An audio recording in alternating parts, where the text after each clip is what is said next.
ഇനി നമ്മൾ മൂന്നാമത്തെ ചോദ്യത്തിലേക്കാണ് പോകുന്നത്. സോ മൂന്നാമത്തെ ചോദ്യം നമ്മൾ പറയുമ്പോൾ ഇതാണ് നമ്മുടെ ക്വസ്റ്റ്യൻ വന്നിരിക്കുന്നത് അല്ലെ. സോ ഫംഗ്ഷൻ, ഒരു ഫംഗ്ഷൻ നമുക്ക് തന്നിട്ടുണ്ട്. അത് റിയൽ നമ്പറിൽ നിന്ന് 0 കുറച്ചിട്ട് ടു റിയൽ നമ്പറിലേക്കാണ് ഫംഗ്ഷൻ ഡിഫൈൻ ചെയ്യുക. അപ്പൊ ഈ ചോദ്യം വന്നിരിക്കുന്നത് നമുക്ക് ഫംഗ്ഷണൽ ഇക്വേഷന്റെ ഒരു കോൺസെപ്റ്റ് ഇവിടെ അപ്ലൈ ചെയ്യേണ്ടതായിട്ട് വരുന്നുണ്ട്. അതുപോലെ തന്നെ ലിമിറ്റും നമ്മൾ എന്ത് ചെയ്യുന്നുണ്ട്, അപ്ലൈ ചെയ്യുന്നുണ്ട് കേട്ടോ. സോ അപ്പൊ ലിമിറ്റ്സ് എന്ന് പറഞ്ഞ ചാപ്റ്റർ, ലിമിറ്റ്സ് ആൻഡ് ഡെറിവേറ്റീവ് എന്ന ചാപ്റ്ററിൽ വേണമെങ്കിൽ നമുക്ക് എന്ത് ചെയ്യാം, ഇതിനെ ഇൻക്ലൂഡ് ചെയ്യാം. ആ ഒരു ടോപ്പിക്കിൽ നിന്ന് അല്ലെങ്കിൽ കോൺസെപ്റ്റിൽ നിന്ന് നമുക്ക് വേണമെങ്കിൽ എന്ത് ചെയ്യാം, ഇതിനെ ഇൻക്ലൂഡ് ചെയ്യാം. കാരണം ഫൈനൽ ആൻസർ കിട്ടണമെങ്കിൽ നമ്മൾ ലിമിറ്റ് അപ്ലൈ ചെയ്തേ പറ്റുള്ളൂ അല്ലെ. സോ അപ്പൊ ഒരു ഫംഗ്ഷനും കൂടെ വരുന്നുണ്ട് ഇതിനകത്ത് കേട്ടോ. ഓക്കെ, സോ അപ്പൊ ഇതെന്താ നമ്മൾ ചെയ്യേണ്ടത്? എന്റെ ഫംഗ്ഷൻ നമുക്ക് പറയുന്നുണ്ട് എങ്ങനെയാണെന്ന് പറയുന്നുണ്ട്. ദെൻ നമുക്ക് എന്താ വേണ്ടത്, limit extend to 0 1/α(x + f(x) = beta എന്നാണെങ്കിൽ ആൽഫയും ബീറ്റയും റിയൽ നമ്പർ ആണ്. അങ്ങനെയാണെങ്കിൽ ആൽഫ + 2β വാല്യൂ എത്രയെന്നാണ് നമ്മളോട് ചോദിച്ചിരിക്കുന്നത്. ക്ലിയർ ആണല്ലോ, റെഡി. സോ അപ്പൊ നമുക്ക് ഇവിടെ എന്ത് ചെയ്യാം, നമുക്ക് ആ ഫംഗ്ഷണൽ ഇക്വേഷന്റെ കോൺസെപ്റ്റും കൂടി ഇവിടെ നിന്ന് നമുക്ക് ഉപയോഗിക്കേണ്ടതായിട്ടുണ്ട്.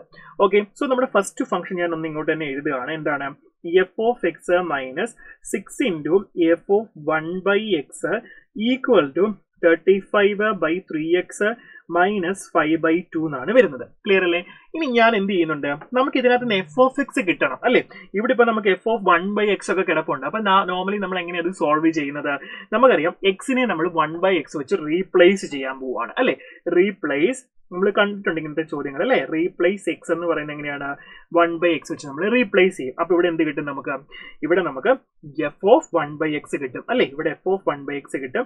ഇവിടെ 6 × f(1/x)ന് പകരം 1/x കൊടുക്കും. അപ്പൊ എന്ത് കിട്ടും, നമുക്ക് ഇവിടെ f(x) കിട്ടും. ദെൻ ഇവിടെ 35x/3 എന്ന് വരും അല്ലെ. 35x/3 എന്ന് വരും. ഇവിടെ 5/2 വരും. സോ നമുക്ക് രണ്ട് ഇക്വേഷൻസ് ആണ് കിട്ടുന്നത്. ഇനി ഞാൻ ഇത് നമ്മുടെ ഫസ്റ്റ് ഇക്വേഷന് കൊടുക്കുന്നു, ഇത് നമ്മുടെ സെക്കൻഡ് ഇക്വേഷൻ കൊടുക്കുന്നു. സോ ഇനി ഞാൻ രണ്ട് ഇക്വേഷൻ കൂടെ എന്ത് ചെയ്യുന്നുണ്ട്, ആഡ് ചെയ്യാൻ പോവാണ്. ആഡ് ചെയ്യുന്നതിന് മുന്നേ ഒരു കാര്യം ശ്രദ്ധിക്കണം, എനിക്ക് f(x) എന്നുള്ള വാല്യൂ കിട്ടുന്നുണ്ട് അല്ലെ. ഇവിടെ 6 × f(1/x), ഇവിടെ f(1/x) ഉണ്ട്. ഇവിടെ മൈനസ് ആണ്, ഇവിടെ പ്ലസ് ആണ്. സോ ഇതിനെ ഒരു 6 വെച്ച് ഞാൻ മൾട്ടിപ്ലൈ ചെയ്ത് ത്രൂ ഔട്ട് ഈ ഇക്വേഷൻ 6 വെച്ച് മൾട്ടിപ്ലൈ ചെയ്തിട്ട് ആഡ് ചെയ്താൽ ഇതും കൂടെ എന്ത് ചെയ്യത്തുള്ളൂ, കട്ട് ചെയ്ത് പോകത്തുള്ളൂ. സോ ഞാൻ ഈ രണ്ടാമത്തെ ഇക്വേഷൻ എന്ത് ചെയ്യുന്നുണ്ട്, 6 വെച്ച് മൾട്ടിപ്ലൈ ചെയ്യുന്നു. ഓക്കെ, മൾട്ടിപ്ലൈ ഇക്വേഷൻ നമ്പർ 2 വിത്ത് എത്രയാണ്, 6 വെച്ച് നമ്മൾ എന്ത് ചെയ്യുന്നുണ്ട്, മൾട്ടിപ്ലൈ ചെയ്യുന്നു. സോ 6 വെച്ച് മൾട്ടിപ്ലൈ ചെയ്യുമ്പോൾ ആ ഇക്വേഷൻ എന്തായിട്ട് നമുക്ക് റീപ്ലേസ് ചെയ്ത് കിട്ടും, 6f(1/x) - 36f(x), ദെൻ ഇത് 70x - 50 എന്ന് കിട്ടും. സോ ഇപ്പൊ ഇതിനെ നമുക്ക് വേണമെങ്കിൽ ഇക്വേഷൻ നമ്പർ 3 എന്ന് കൊടുക്കാം. ഇനി ഞാൻ എന്ത് ചെയ്യുന്നുണ്ട്, ഇക്വേഷൻ നമ്പർ 1ഉം ഇക്വേഷൻ നമ്പർ 3യും കൂടെ ഞാൻ ആഡ് ചെയ്യാൻ പോവാണ്. Okay, equation number 1 + equation number 2 ഞാൻ ചെയ്താൽ ആഡ് ചെയ്ത് കഴിയുമ്പോൾ എനിക്ക് -35f(x) = 70x - 15 + 35/3x - 5/2 എന്ന് കിട്ടും, സിംപ്ലിഫൈ ചെയ്താൽ. സോ ഇവിടെ നിന്ന് എനിക്ക് -35f(x) = 70x, ഇത് സിംപ്ലിഫൈ ചെയ്താൽ 35/3x, ദെൻ ഇത് -35/2 എന്ന് കിട്ടും. റെഡിയാണോ മക്കളെ? സോ ഇനി നമുക്ക് ഇവിടെ നിന്ന് കിട്ടും, ത്രൂ ഔട്ട് 35 ഉണ്ട്, നമുക്കത് കളയാം. സോ -f(x) വരും, ഇവിടെ നമുക്ക് 2x വരും, ദെൻ ഇവിടെ പ്ലസ് 1/3x വരും, ദെൻ -1/2 വരും. സോ ഇവിടെ നിന്ന് നമുക്ക് f(x) = മൈനസ് വെച്ച് ത്രൂ ഔട്ട് ഞാൻ മൾട്ടിപ്ലൈ ചെയ്യുമ്പോൾ 1/2 - 1/3x - 2x എന്ന് കിട്ടും. ഓക്കെ, സോ ഇതാണ് നമുക്ക് ഇപ്പൊ എന്ത് കിട്ടുന്നത്, f(x) നമുക്ക് കിട്ടുന്നത്. ക്ലിയർ ആണോ മക്കളെ? റെഡി. സോ ഇനി നമ്മളോട് എന്താ പറഞ്ഞിരിക്കുന്നത്, f(x) കിട്ടി. അപ്പൊ f(x) കണ്ടുപിടിക്കണം ഇതിനകത്ത്. അത് നമ്മളിപ്പോ ചെയ്ത് കഴിഞ്ഞു. ഇനി നമുക്ക് നേരെ ലിമിറ്റ് അപ്ലൈ ചെയ്യണം. സോ ഇവിടെ f(x) ഉണ്ട്, ഇവിടെ 1/α(x) അത് = β എന്നാണ് പറഞ്ഞിരിക്കുന്നത്.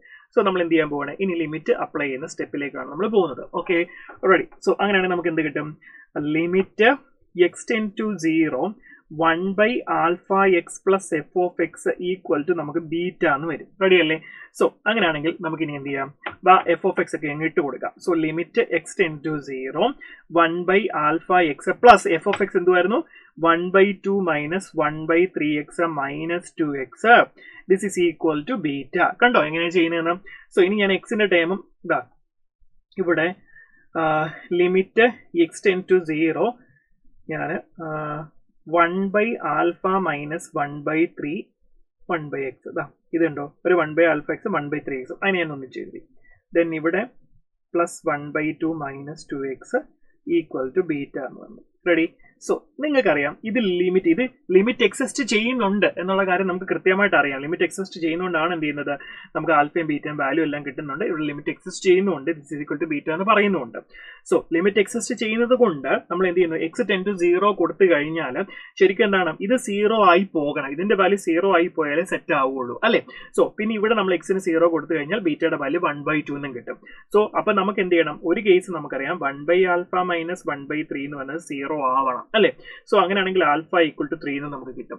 ഇനി ഇവിടെ നമ്മൾ നോക്കിയാലോ, എക്സിന് 0 കൊടുത്തു കഴിഞ്ഞാൽ 1/2 minus 2x equal to beta എന്ന്. അവിടെ എക്സിന് 0 കൊടുത്തു കഴിഞ്ഞാൽ ബീറ്റയുടെ വാല്യൂ നമുക്ക് എത്ര കിട്ടും, 1/2 എന്നും കിട്ടും. ഓക്കെ, അപ്പൊ ആൽഫയും കിട്ടി ബീറ്റയും കിട്ടും. നമുക്ക് കണ്ടുപിടിക്കേണ്ടത് ആൽഫ പ്ലസ് 2 ബീറ്റ ആണ്. സോ ആൽഫയുടെ വാല്യൂ 3 ആണ്. ദെൻ 2 ഇൻറ്റു 1/2 എന്ന് പറയുമ്പോൾ നമുക്ക് 3 + 1 4 എന്ന് കിട്ടും. So 4 is the right answer. Answer വരും ഓപ്ഷൻ 3 ആണ് നമ്മളുടെ കറക്റ്റ് ആൻസർ ആയിട്ട് വരുന്നത്. ഓക്കെ അല്ലേ?